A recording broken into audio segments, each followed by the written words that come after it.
অ' মা, আজি এবাৰ মুখেৰে মাতচোন।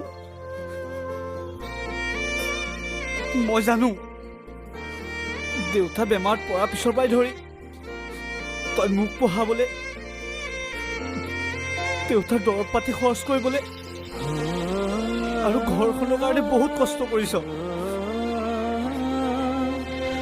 তই আনকি নিজৰ ভাল লগা বস্তুবোৰো এটাটোকৈ বিকি শেষ কৰি পেলালি।